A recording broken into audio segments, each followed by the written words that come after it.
ದೇವರು ಉಂಟು ಮಾಡಿದ್ದು ದೇವರ ಜೊತೆ ಆದಾಮ ಇಲ್ಲಿ ಅಂತೇಳಿ, ಆದ್ರೆ ಇಲ್ಲಿ ಕ್ರಿಸ್ತನನ್ನು ಉಂಟು ಮಾಡಿದ್ದು, ಎರಡನೇ ಆದಾಮನನ್ನು ಉಂಟು ಮಾಡಿದ್ದು ನಮ್ ಜೊತೆ ಇಲ್ಲಿ.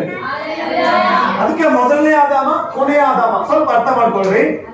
ಮೊದಲನೇ ಆದಾಮನನ್ನು ಉಂಟು ಮಾಡಿದಾಗ ದೇವರು ಹೇಳಿದ್ದು ನೀನು ನನ್ನ ಜೊತೆ ಇರು, ನನ್ನ ಶಬ್ದ ಕೇಳ್ತಾ ಇರು. ಆದ್ರೆ ಎರಡನೇ ಆದಾಮನನ್ನ ದೇವರು ಉಂಟು ಮಾಡಿದ್ದು ಮನುಷ್ಯರ ಜೊತೆ ನೀ ಇರುತ್ತೆ. ಅರ್ಥ ಆಗ್ತಾ ಇದೆಯಾ? ಹಲ್ಲೆಲೂಯಾ. ಕ್ರಿಸ್ತನನ್ನ ನಿರ್ಮಿಸಿರುವ ಮುಖ್ಯ ಉದ್ದೇಶವೇ ಅವ್ರು ನನ್ನ ಜೊತೆ ಇರ್ಲಂತೆ. ಈಗ ನನಗೆ ಬಹಳ ಸಂತೋಷ ಆಗತ್ತೆ, ನನ್ನ ಕ್ರಿಸ್ತನ್ ನನ್ನ ಜೊತೆ ಇದ್ದಾನೆ. ಹಲ್ಲೆಲೂಯಾ. ಎಷ್ಟು ಜೊತೆಗೆ ಅರ್ಥ ಆಗ್ತಾ ಇದೆ?